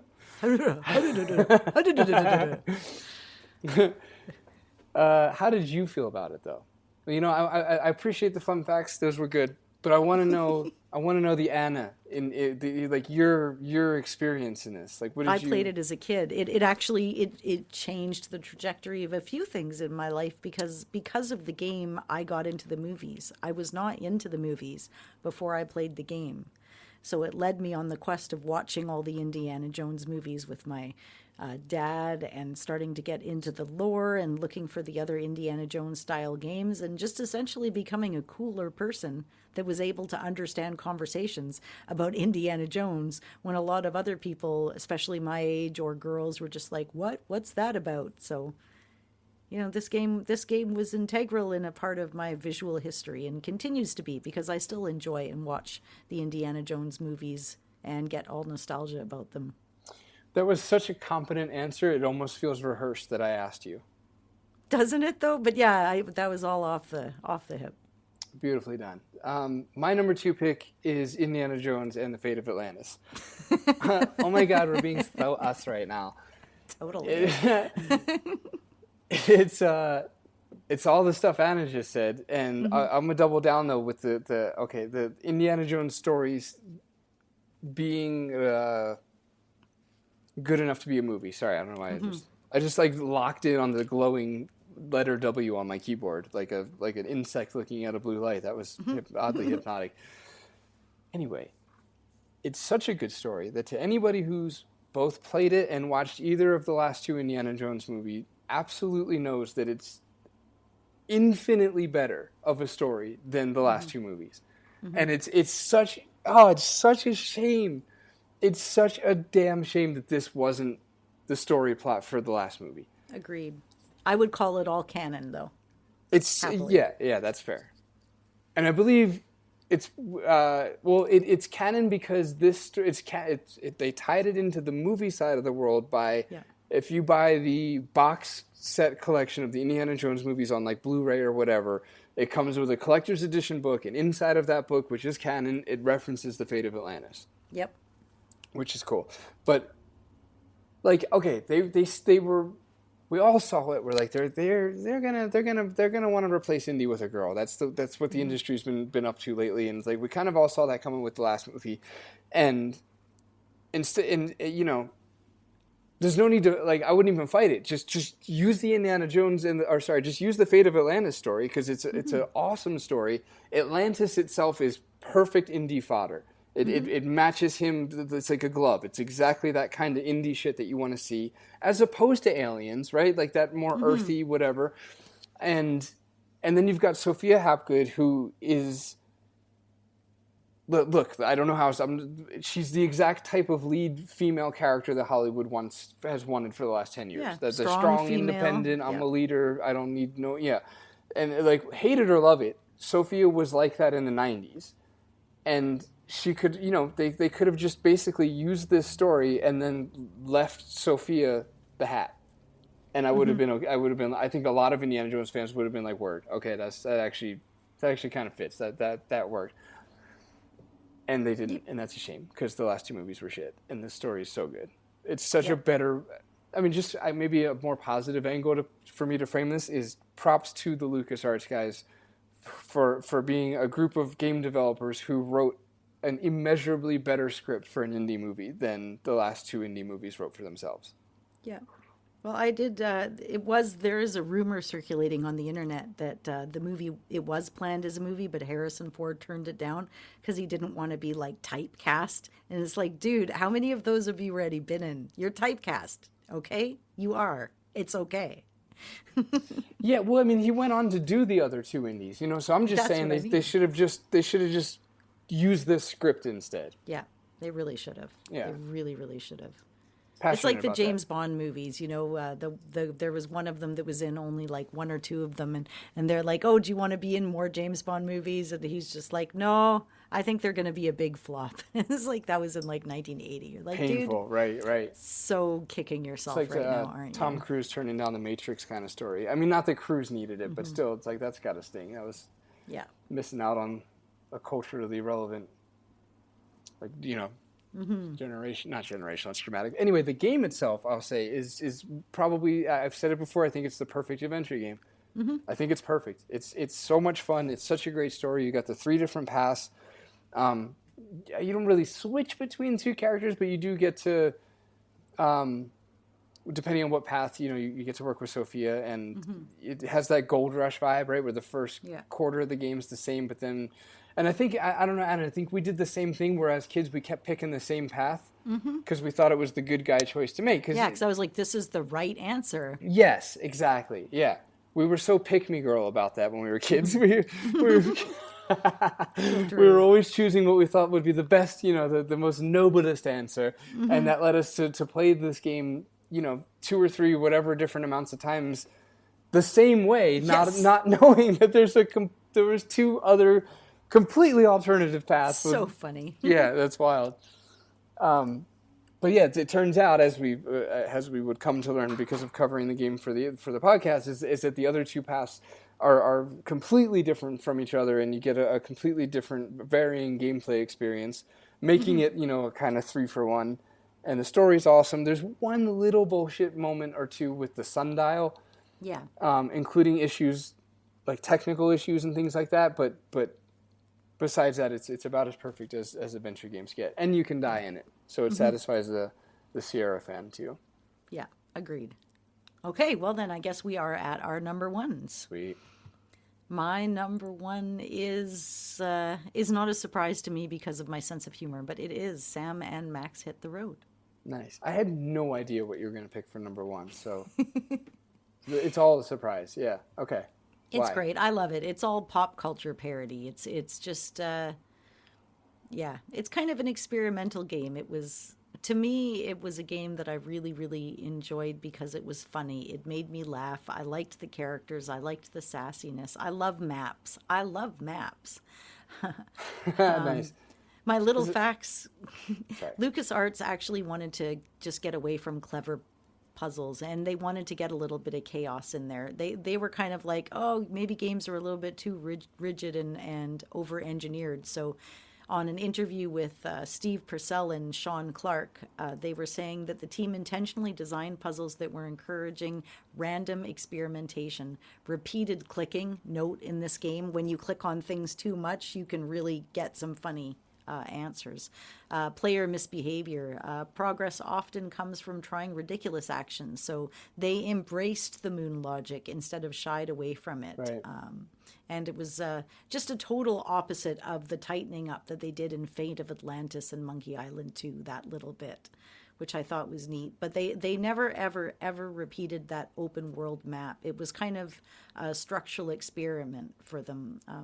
Jimmy Maher in the Digital Antiquarian was saying that Sam and Max features freely explorable U.S. map where locations unlock non-linearly, so you can visit them out of order, and it caused a lot of design headaches. Jokes had to work no matter when you encountered them, and puzzles couldn't rely on sequencing. So it was memorable, but super inefficient, and yeah, they went right back to tighter structures after that. So that almost sounds adorable from a dev point of view. Like I guess LucasArts wasn't, because I mean, there's a lot of Sierra games that have to deal with that, and I mean, there's a lot of games that have to deal with that. Let's just say with we're not knowing where the player is going to go and what they're going to trigger in order.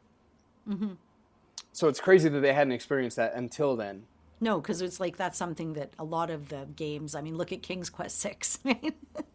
Right, you can do all over the place. So before it was in full production, they used Sam and Max characters internally as practice material. So whenever they'd bring in a new programmer and they wanted to teach them the Scum engine, they would throw it at them. So the devs would build these like tiny little micro adventures with characters as training exercises. And sometimes animation frames would later surface in the LucasArts archives.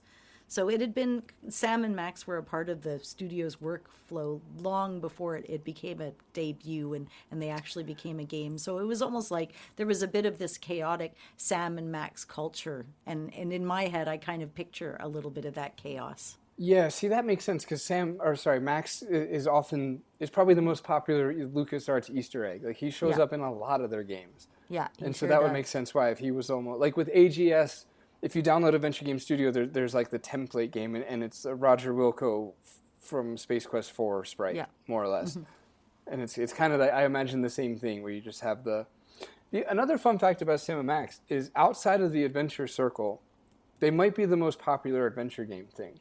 Yeah. Because the cartoons like and everything. Monkey Island is easily the most popular adventure game thing. But like there's like a weird little subculture on the internet out there that found Sam and Max, probably more through their Saturday morning cartoon, let's say, than the game, but found Sam and Max, and there's like a bit of a cult following there. I'm not saying it's big, but it's for it exists independent of the adventure game. Yeah. Cool. That's surprising. I guess I hadn't stopped to ask what you might have picked. Mm-hmm. I know I did know you like the Dig a lot, but yeah, I didn't expect that. Okay, cool. Are you done? Now you. Okay. My number one is going to be a little controversial here. Mine's Thimbleweed Park. Ooh. On a LucasArts list. It's not even technically LucasArts. Unbelievable. But it's... What's with this guy? My God. Now look, if you hate that right now and you're just sitting in it hating it, then my number one technical LucasArts pick is Fate of Atlantis, because that's right. Kind of true too. That game is amazing. But I like Thimbleweed Park more. I love Thimbleweed Park. I think it's my favorite adventure game. Mm-hmm. Is it narcissistic to say besides my own? I'm really proud of my own. Like, I do like my game probably the most. I think I should like mine the most, though. Right. Is the thing with that. Okay, right. Right, because it's not narcissistic to be like, my favorite child in the world is mine. No. Obviously not. Right, it'd be weird if it wasn't, right? That's like my favorite podcast is the Classic Gamers Guild podcast. I would listen to it all day long. I don't even need to listen to it. I'm gonna experience it live and move on. I have to edit, so I guess I have to listen to it all day long. Yeah, sorry about that. Right? Yeah, fucking tagsies. You're right. But yeah, Thimbleweed Park is. I just adore this game. I love it so much. It's the most beautiful game. It does everything that LucasArts does right, and allows you to explore the world like Sierra did. And perhaps that's why I had a chance to I was talking to Adventure Game Geek earlier, talking to our friend Geek, and it's weird to use like the full moniker considering Geek. Do you call him Steven or Geek? I call him Adventure Game Geek. You do the whole thing. I do the whole thing. It's like One Short Eye. When I'm talking, I call him One Short Eye. I don't call you Paul Corman, though. I call you Paul, but I know other Pauls, so you are Podcast Paul. Okay, that's fair. Well, man, that was so thorough. I appreciate it. I have a thing about names. Yeah, I guess so. If I had like a thing, that would be one of them. Like, try to get me to call you something you're not. Good bloody luck. Right. Okay. Jesus. Man, I didn't know what a Pandora's box that was going to be. Okay, so she calls him the whole thing. Anyway, I was talking to Geek. Why? I ask myself genuinely in the moment.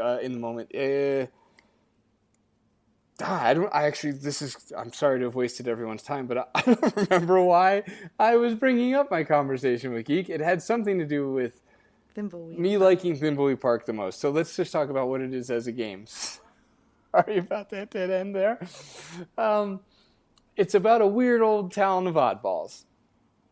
Right. Is that more or less? Yeah, it's just the weirdest town. It's heavily influenced. Well, it's influenced enough by Twin Peaks, but it's just a weird town with an off feeling. There's a dead body, but there's the mansion is there right. Again. There's it's a really fun map, and the map only gets bigger as you explore. It's a big game. There's a ton of rooms in this game. And there's a bunch of playable characters that you get to switch between, and they feed them to you gradually, so it's not overwhelming. You literally start off as just the one, and then it unlocks the other, and then the other, and then the other. It's got Ransom the Clown, who's an iconic character to me. He's genuinely laugh out loud funny. The story's amazing. It divides people who've played it. And I'm not going to get into spoiler territory, but I doubled down and really, really liked the ending. I thought it was Me too. Very creative and very fun and very provoking. Which we will not spoil, like we did that other episode randomly for the person listening that didn't expect it, which I have felt guilty about every day since. Right. Yeah. Yep, sorry about that. Sincerely, yeah, I just felt that awkward wave of uncomfortable guilt roll over me.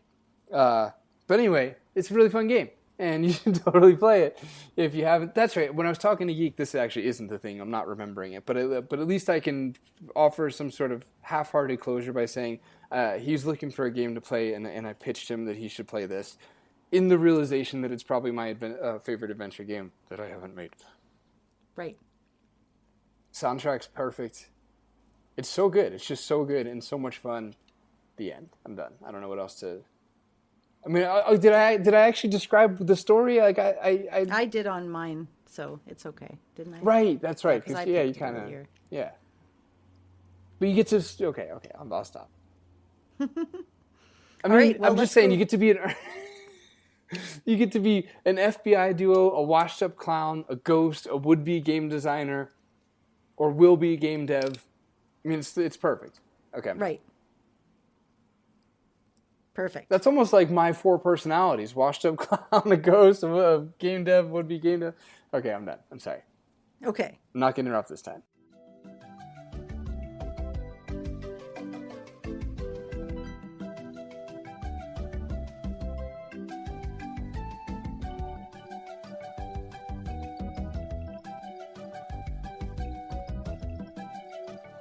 So after doing some mathematic tablature things, no, I'm not a math person, but I do have a clear winner and a top 3. But before we get to that, I would like to just hit on a couple of honorable mentions. Clearly, Return to Monkey Island is on my honorable mentions and should be. It is a beautiful game. The other one that is in my honorable mentions is Afterlife. So that came also in my LucasArts Archive Volume 3. Man, you bring that archive up a lot. I love it. I have it. It's sitting in the bookshelf opposite to me here. But that one is it's a building simulator, and I was really into LucasArts and the like. So you get to be a demiurge, you'd call it. He's like a junior divine architect, and you're managing heaven and hell for the souls of the planet. So you build and zone these celestial structures and balance the economic systems and keep things going. But yeah, it was a really difficult game. It was like a spiritual bureaucracy version of SimCity, but it's not really a city builder. It's like it's religious concepts and punisher, people that need punishments, and there's rewards tied to the 7 deadly sins and virtues. But the funny thing with this game is it starts out with this cartoon, and you think, wow, this game is great. It's all like a cartoon. It's funny, there's heaven, there's hell, it's all awesome, but then you play it, and it clicks into this just a simulator game. Fucking just a grid. It looks like God. work. It was very opaque and very difficult with the strategies. You could not, because to me, once you kind of figured out the core dynamics of this game and how it runs, you've broken the game. And you can just, it's fine now. Like, once you get through all the convolutions of building it all and you figure out its rhythms and its systems, it kind of almost plays itself. But you have to get there. Yeah, I'm not playing that. I've not been talked into it. Right. And Monkey Island 2 is also in the honorable mention because of the iMuse system. And there was some unused cutscenes in it that expanded on LeChuck's transformation story. So in the early development, the team planned a series of unique animated cutscenes showing LeChuck's zombification, but it unfolded gradually as Guybrush pursued him. And it was a sort of a more cinematic reveal than the final version's single scene. The cut animations were cut late, though, due to size and technical constraints. And only recently have they resurfaced in code source discussions. There's also the Retro Institute. They uncovered an alternative universe, Monkey Island 2 content that never made it in. There is a different Fat Island puzzle. So the number fixing segment originally used a color guessing puzzle with lots of unused dialogue, and there was also a cut voodoo spell room inside LeChuck's fortress, implied by Scum scripting. So you can find all of that online. They've been pulling it just in the last 2 years, and it's great fun.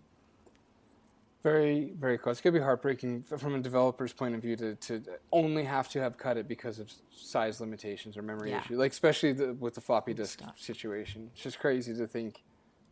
Like I like the average iPhone picture is more than 1.4 megabytes now. Yeah, I mean, exactly. An email, arguably, especially if there's like any sort of image signature or what, like, a lot of emails, let's just say, are more than 1.4 megabytes, and that was one floppy, and then it cost money if you wanted to put 6 or 8. Just crazy. Not that long ago, but yeah. Anyway, do you have any more stuff you want to say on things that didn't make it? Nope, that's it. Word. I didn't include either Monkey Island game.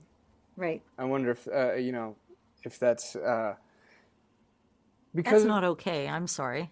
Yeah, It's right. LucasArts. Aren't they known for Monkey Island? I know. I'm not trying to be recalcitrant here, so I can't believe I'm using that word twice, once at all, but especially twice in a single episode. But alas, it's the fitting word for it. I'm not trying to be difficult for the sake of being difficult. I just like these other 10 better. And because I've really thought about it, I'm like, I almost was like, maybe I should like force it into number 10, but I'm like, but I do like Full Throttle better than the first two Monkey Islands. Mm-hmm. And they are good games. I don't know, LucasArts didn't really make a bad game. Yeah. So that's the other reason why it's not on there. Like everything else these are all good games too. Mm-hmm. And then if you were to, I guess if I was to force to have gone back and cut Thimbleweed, then maybe I would have put the first one in 10th. Right. I probably would have, because it's better than Zack. Fair. Which isn't bad either. But yeah, that's all I gotta say. I like Zack McCracken a lot. I should say that. Like it's, I mean, definitely not in my top 11 as I've just revealed, but it's very fun and it's a good time. More people should give it a shot, kind of thing. I think it gets a bad reputation, but if you actually play it again with a walkthrough in 2026, like I'm not. Because, we hear a lot of bad experiences from games like that. Like, as kids, people were stuck on it for months. But it's just, like, kind of like The Dig in that sense, too. Where it's just, like, if you just use a walkthrough, like, in 2026, you get to just experience the story element. And you have the option to not, like, run to the walkthrough. You could try to get some stuff done on your own. But it's fun to walk through notoriously hard games just to see what they were about. Mm-hmm. That's all I got. Okay, I'm done. All right, perfect. Well then, okay, so we have an actual winner in this. Oh yeah, right, okay.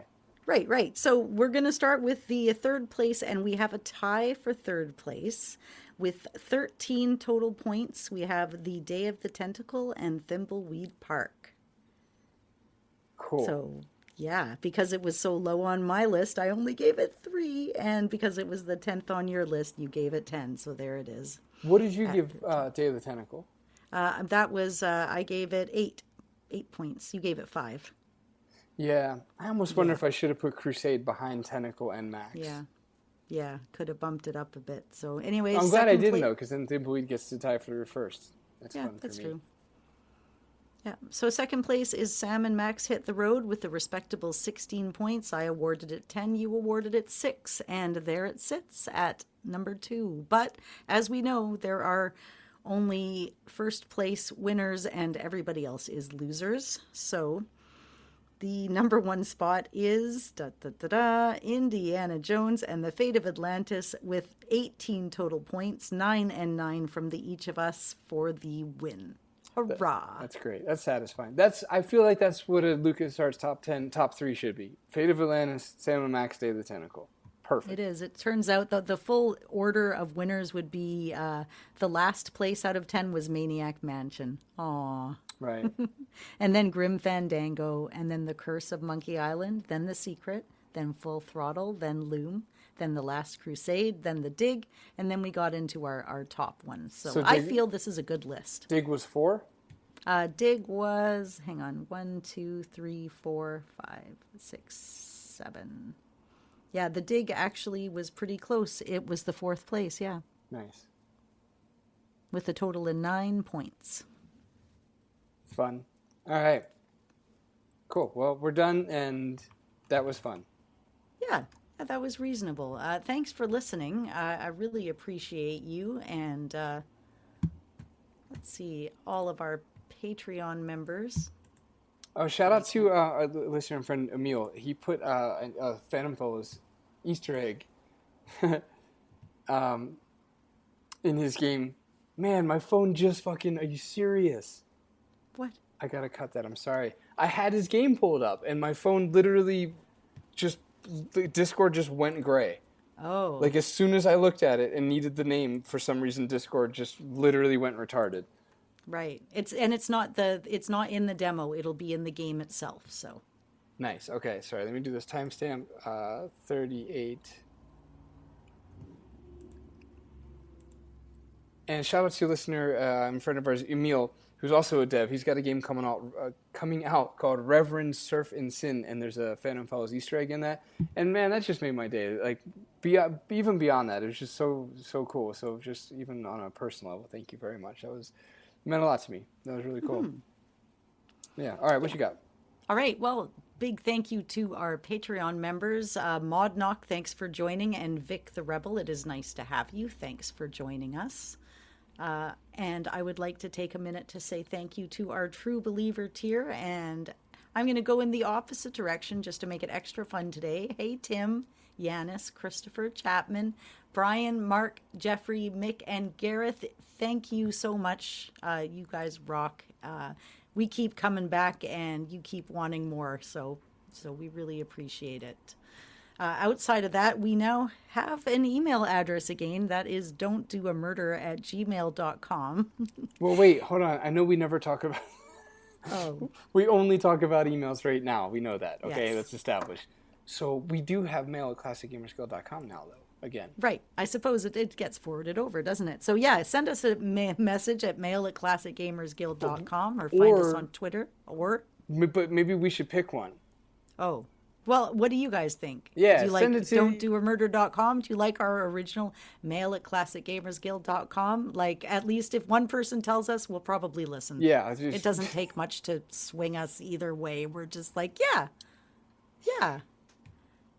that's totally right. So, yeah, we're on Facebook, we're a page, we're a group, we're on Twitter at the Phantom Fellows or Classic Gamers Guild CGG Podcast. We're also on Patreon, Classic Gamers Guild. You can find us on Facebook and all of the other messaging things. I said Facebook twice. The point is, Paul, say your thing. Only a Sierra-centric podcast could make email so convoluted. Like, we are really difficult with this email thing. It's kind of insane. Every week we're just like, do but don't. Send it to here but not there. It's like that one. Anyway, don't do murder.